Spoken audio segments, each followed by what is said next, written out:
ইসলামী রাষ্ট্র চান না? আপনারা নামাজি তাহাজ্জুদ গুজারকে দায়িত্ব দেন না, দায়িত্ব দেন যার মোটা বান্ডিল দেয়। তাহলে 50 বছরে ইসলামী রাষ্ট্র প্রতিষ্ঠার জন্য যারা রক্ত দিয়েছে, ফাঁসিতে ঝুলেছে, সেই শহীদ আব্দুল মালেক থেকে শুরু করে আজ পর্যন্ত যারা তাদের রক্তের সাথে যারা গাদ্দারি করে, বাংলাদেশের মুসলমান তাদের বিশ্বাস করতে পারে না। আলেম ওলামা পীর মাশায়েখ জাতির বিবেক, কোরআন সুন্নাহর আলোকে যা হক তা তাদের বলতে হবে। কে জিতলো কে হারলো, কার পক্ষে কার বিপক্ষে, এটা দেখার কোনো টাইম তার।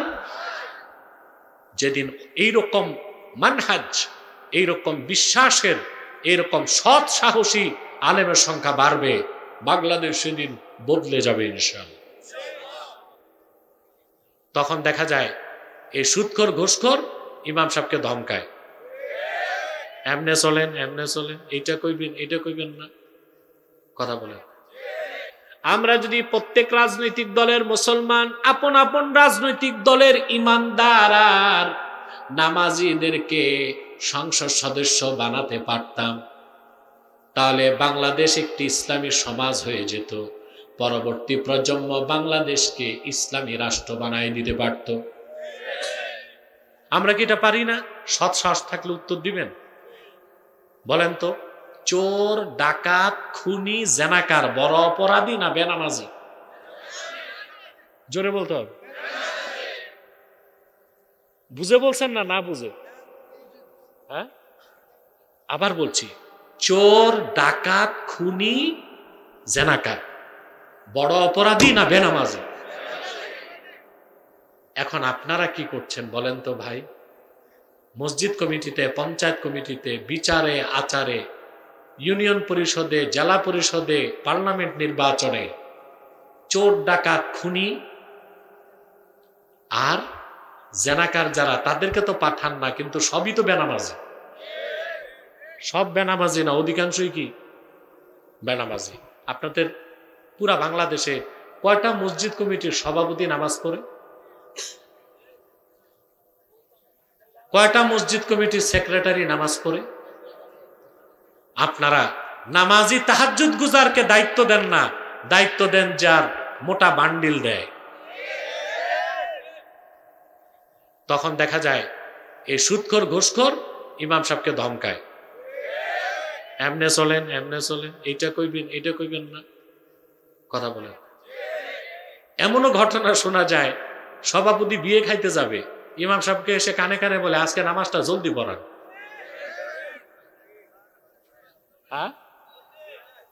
আমি জানি না এরকম অভিশপ্ত আছে কিনা এখানে। কানে যে কয় বিয়ার দাওয়াত আছে, তাড়াতাড়ি খুতবা দেন। জুমার খুতবা ইমাম সাহেব 10 মিনিট বেশি কথা বললে কাশি দেয়।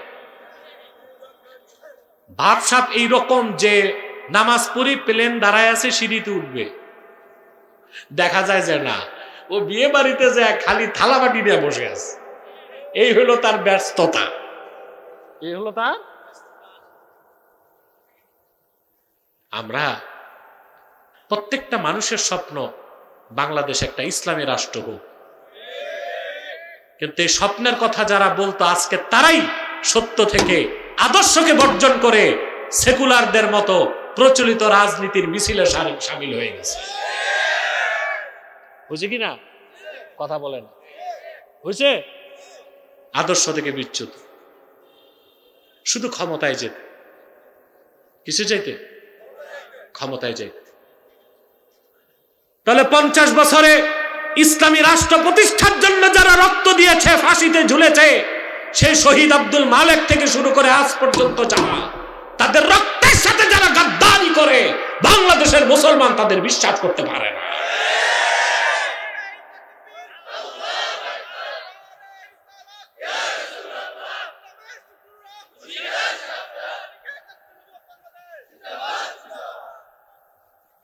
আজকে তাদের চোখে আমি চোখের শুল,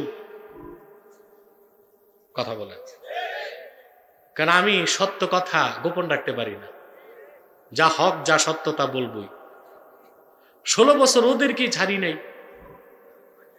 কত নির্যাতন করছে, নিপীড়ন করছে, মামলা দিছে, কেস করছে, কম করছে? কথা বলে। এই ঘাড়মোড়া মাহফিলে আসতে গেলে বাধা দিত প্রতি বছর। আরেকজন ছিল নারায়ণগঞ্জে, নিকৃষ্ট সন্ত্রাসী। ও আমাকে বলে আমার লোককে আব্বাসী মঞ্জিলে বুলডোজার চালাবে। আল্লাহর কি হুকুম, আব্বাসী মঞ্জিল যেমন ছিল তেমন আছে, ওর দাদার বাড়ি বুলডোজার দিয়া সমান হয়ে গেছে।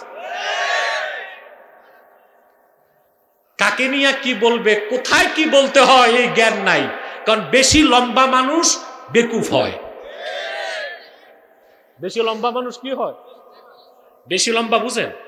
যে বেশি লম্বা ওর হাট আর মাথার দূরত্ব বেশি না? কথা বলেন। হাট থেকে মাথা দূরে, এই জন্য কানেকশন ঠিক হয় না।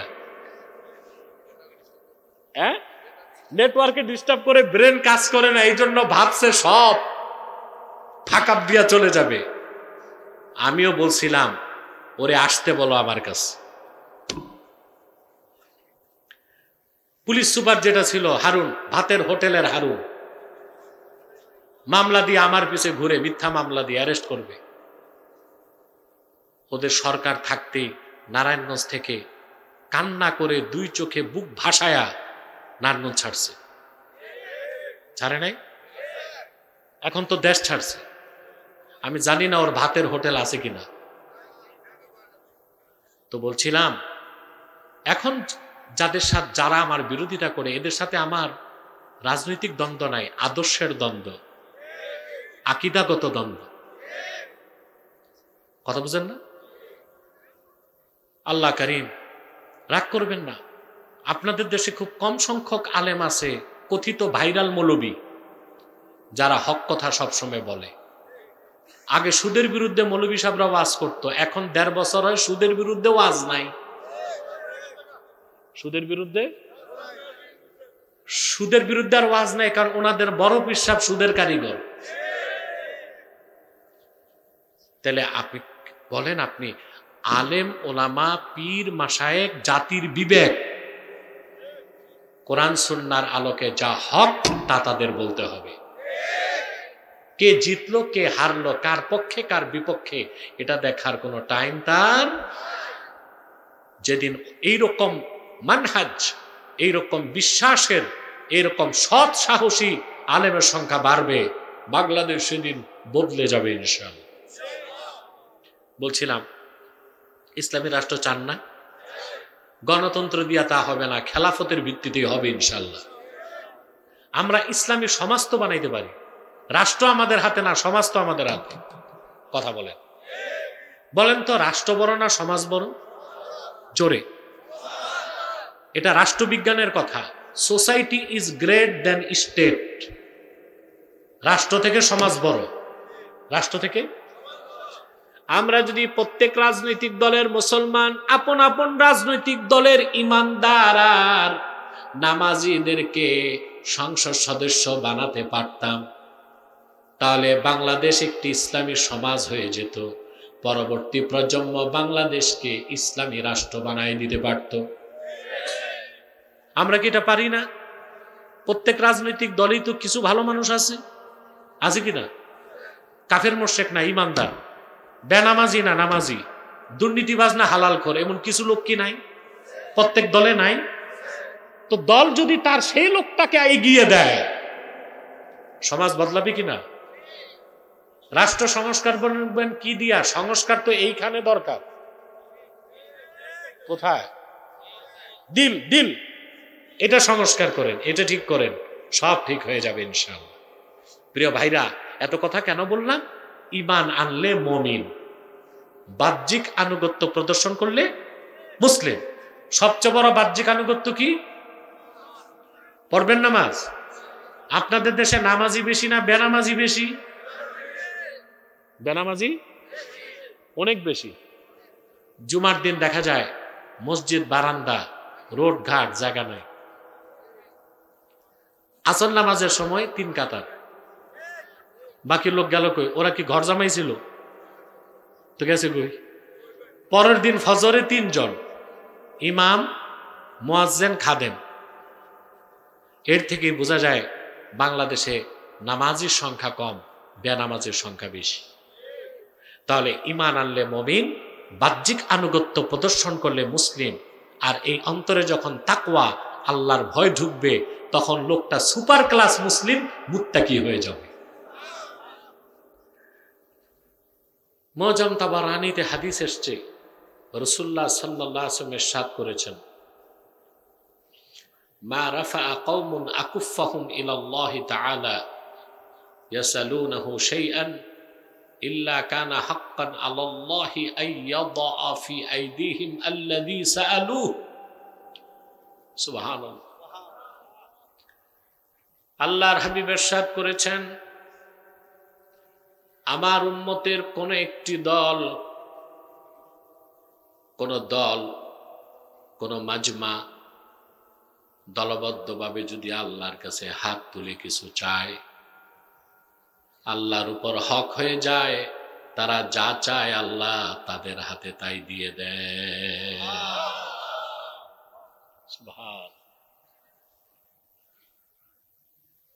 দেশে কিছু লোক আছে সম্মিলিত মুনাজাতকে বেদাত বলে, আছে না?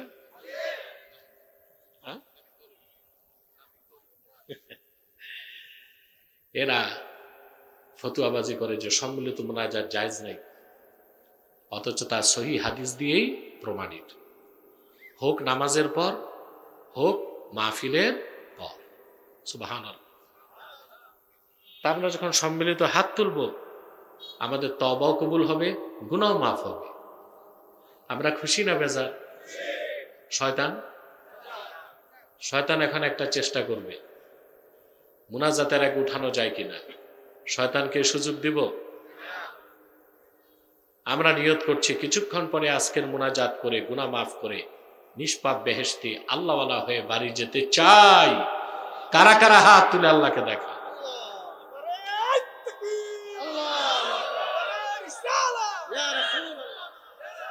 আল্লাহ কবুল করুক, আল্লাহ মঞ্জুর করুক। যে ভাইরা দাঁড়িয়ে আছেন, আপনাদেরকে বলবো বিনয়ের সাথে বসেন। মাহফিলের পরিবেশ যত সুন্দর হবে, আপনাদের কবর জীবন তত সুন্দর হবে। সম্মানিত সুধী, আসুন তিলাওয়াতের মাধ্যমে আলোচনায় প্রবেশ করি। আমার সঙ্গে আপনারাও পড়বেন, যেন প্রতিটি অক্ষরে নূর আল্লাহ তাআলা আমাদের সিনায় বিকশিত করে দেন। বলেন আল্লাহুম্মা আমিন। আউযু বিল্লাহি মিনাশ শাইতানির রাজীম। বিসমিল্লাহির রাহমানির রাহিম।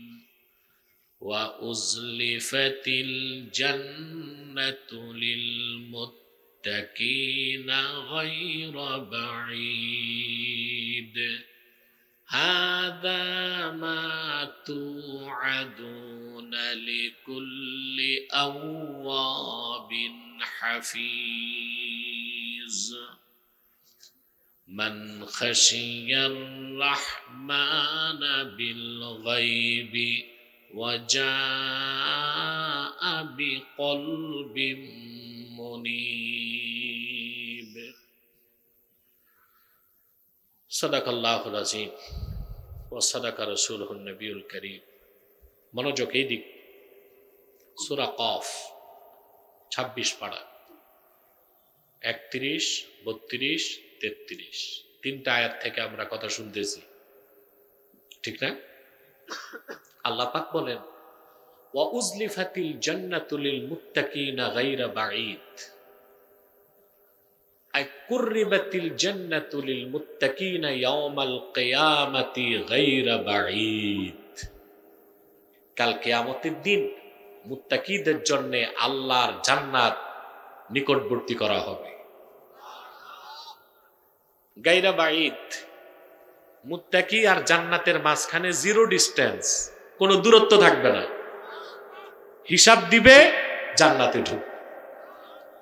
সুবহানাল্লাহ। মুত্তাকিদের জন্য জান্নাত এতটা কাছে চলে আসবে। সুবহানাল্লাহ বলবেন না? এখানে কারা সড়কে হইচই করে? এরা কি এলাকার? এরা কি মুসলিম? মুসলিম পরিবারের সন্তান? আদব তমিজ বলে তো কিছু থাকতে হয়। এখানে কোরআনের তাফসীর হচ্ছে আর ওখানে দোকানে হইচই করছে। আপনারা যদি সভ্যতা না শিখেন আমি তো আসবো না। আদব তমিজ সভ্যতার কিছু বালাই থাকে মানুষের, বলতে কেন হবে? চুপ থাকেন। ও কি অন্ধ? ওরা কি দেখে না মাহফিল হচ্ছে?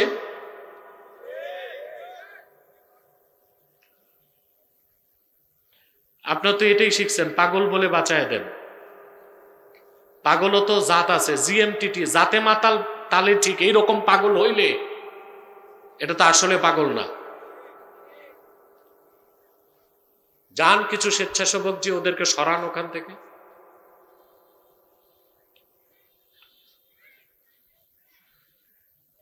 আল্লাহ পাক বলেন, হাদা মা তুআদুনা লিকুল্লি আওয়াবিন হাফিজ। মুত্তাকিদের জন্য জান্নাত নিকটবর্তী হয়ে যাবে। মুত্তাকিরা জান্নাতের নিকটে যাবে না, জান্নাতি তাদের নিকটে চলে আসবে। আল্লাহ বলেন, এই প্রতিশ্রুতি তোমাদেরকে দেয়া হয়েছিল দুনিয়ায় সেই প্রত্যেক ব্যক্তিকে যে কিনা আল্লাহ অভিমুখী আর আল্লাহর হুকুমগুলোকে হেফাজতকারী। মান খাশিয়ার রহমান বিল গায়বি ওয়া জাআ বিকলবিন মুনীব। প্রত্যেক সেই ব্যক্তি যে কিনা আল্লাহকে ভয় করেছে না দেখে, আর উপস্থিত হয়েছে আল্লাহর কাছে একটি পরিশুদ্ধ পবিত্র আনুগত্যশীল অন্তর নিয়ে। সুবহানাল্লাহ বলে। সেজন্য আল্লাহ রাব্বুল আলামিন বলেন, ইয়া আইয়ুহাল্লাযীনা আমানুত্তাকুল্লাহা হাক্কা তুকাতিহি ওয়া লা তামুতুন্না ইল্লা ওয়া আনতুম মুসলিমুন। হিমানদারগণ, তোমরা মহান আল্লাহকে যথার্থভাবে ভয় করো আর পরিপূর্ণ মুসলিম না হয়ে মৃত্যুর সাক্ষাৎ করো না, মৃত্যুকে আলিঙ্গন করো না। তাহলে বোঝা যাচ্ছে ঈমান আনার পরে পরিপূর্ণ মুসলিম হবার জন্য তাকওয়া লাগবে, আল্লাহর ভয় লাগবে। আল্লাহর ভয় যার অন্তরে আছে, আল্লাহর ভয়তে সে সমস্ত গুনার কাজ ছেড়ে দিবে। ছাড়বে কিনা? ছাড়বে কিনা? কোরআন শরীফে আল্লাহ তাআলা বলেন, فَأَمَّا مَنْ طَغَى وَآثَرَ الْحَيَاةَ الدُّنْيَا فَإِنَّ الْجَحِيمَ هِيَ الْمَأْوَى। আর যে ব্যক্তি দুনিয়ায় সীমা লঙ্ঘন করলো, এটা বুঝেন, কথা বলেন। সীমা কই? আসেনি সীমা? আছে, দেখা যায় না। বুখারী শরীফের হাদিস, আল্লাহর হাবিব সাল্লাল্লাহু আলাইহি সাল্লাম ইরশাদ করেছেন, আলা ওয়া ইন্না লিকুল্লি মালিকিন হিমা আলা ওয়া ইন্না হিমাল্লাহি মাহারিমুহু। সাবধান, জেনে রেখো এই দুনিয়ায় প্রত্যেক রাজা বাদশার সীমানা আছে, বর্ডার আছে। সাবধান, জেনে রেখো এই জমিনে আল্লাহর সীমানা হচ্ছে আল্লাহ যা হারাম করে দিয়েছেন। সুবহানাল্লাহ বলবেন। আল্লাহ তাআলা বলেছেন, বিয়ে করো 2টা 3টা 4টা, ইনসাফ করতে না পারলে 1টা 4টার সুযোগ দিছেন, আবার বর্ডার দিছেন, ওয়ালা তাকরাবুজ জিনা, জিনার কাছেও। আল্লাহ বলেছেন, কুলু ওয়াশরাবু, খাও এবং পান করো। অন্য জায়গায় সীমা দিয়েছেন, কুলু মিম্মা ফিল আরদে হালালান তাইয়্যিবা, জমিনে যা হালাল আছে তা খাও। ঠিক কিনা? এর জন্য আমাদেরকে বাঁচতে হয়, কি করতে হয়? হালালটা খাই। কিন্তু বেদিনের কোনো সীমা আছে? কি না খায়? কুত্তা, শুয়োর, বিলাই, বান্দর সব খায়, খায় কিনা? হাসলেন কেন? চাইনিজদের ফেভারাইট খাদ্য হচ্ছে বানরের মগজ থেকে তৈরি করা ডেজার্ট। ঠিক ওয়াক, এটা মানুষও খায়। আর যত অখাদ্য কুখাদ্য পৃথিবীতে খায় বার্মার মানুষ। এজন্য পৃথিবীতে সবচেয়ে বেশি পাগল কোথায়? বার্মায়। কোথায়? প্রিয় ভাইরা, আল্লাহ সীমা দিয়েছেন। কি দিয়েছেন? মুমিন কখনো এই সীমা লঙ্ঘন করবে না। কার ভয়তে? আল্লাহ তাআলা বলেন, وَأَمَّا مَنْ خَافَ مَقَامَ رَبِّهِ وَنَهَى النَّفْسَ عَنِ الْهَوَى فَإِنَّ الْجَنَّةَ هِيَ الْمَأْوَى। আর যে ব্যক্তি কাল কিয়ামতের দিন আল্লাহর সামনে দাঁড়াবার ভয় অন্তরে রাখলো, দাঁড়াতে হবে। প্রতিটি সৎকর্মের হিসাব দিতে হবে, পুরস্কার নিতে হবে, অসৎকর্মের হিসাব দিতে হবে। আপনি যতটুকু নেক আমল করবেন তাও আপনি হাসরে দেখবেন, যতটুকু গুনার কাজ করবেন তাও দেখবেন। দেখবেন কিনা?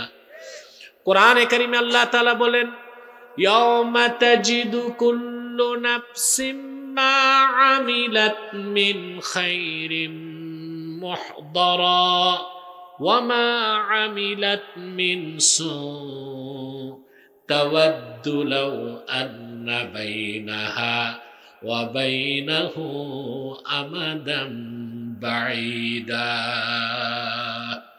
আল্লাহ রাব্বুল আলামিন বলেন, কাল কিয়ামতের দিন মিজানের পাল্লার সামনে প্রতিটা মানুষ যা ভালো কাজ করছে তা উপস্থিত দেখতে পাবে। সুবহানাল্লাহ।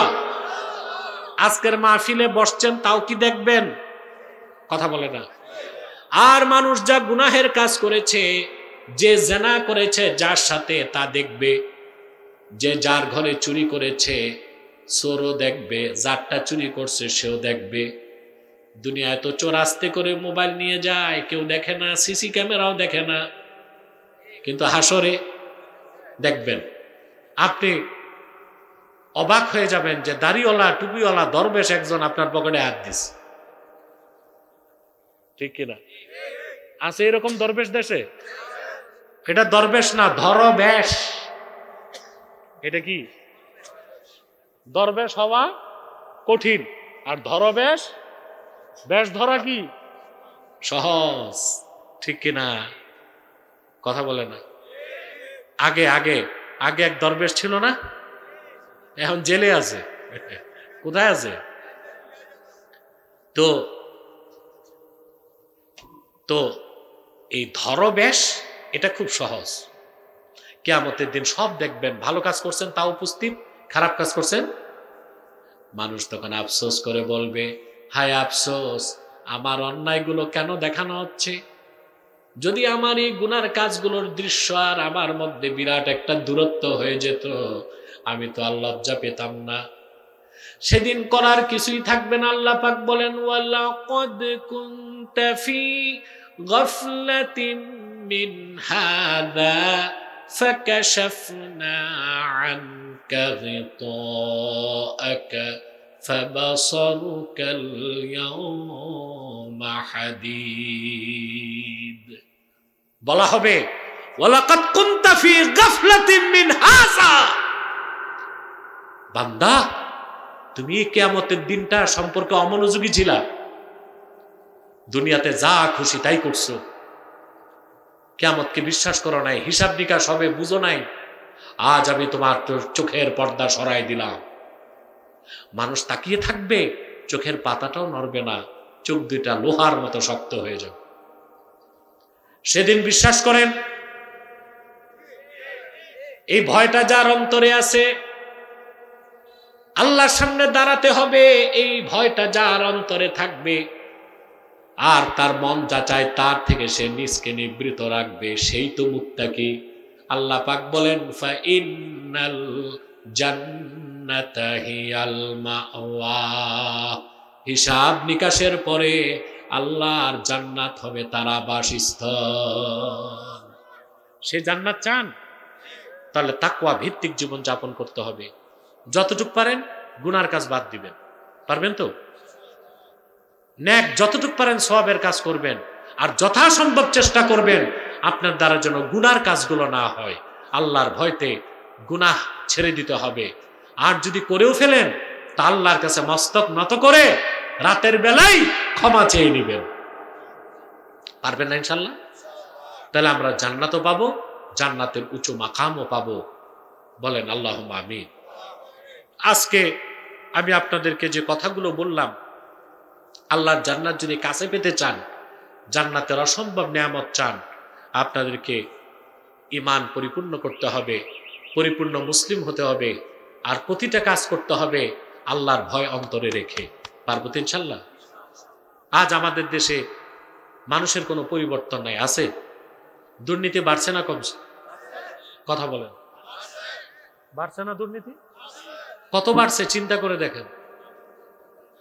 আগে হচ্ছে পুকুর চুরি, এখন হয় সাগর চুরি। এখন কি হয়? সাগর চুরি হয়। বেড়েই যাচ্ছে দুর্নীতি।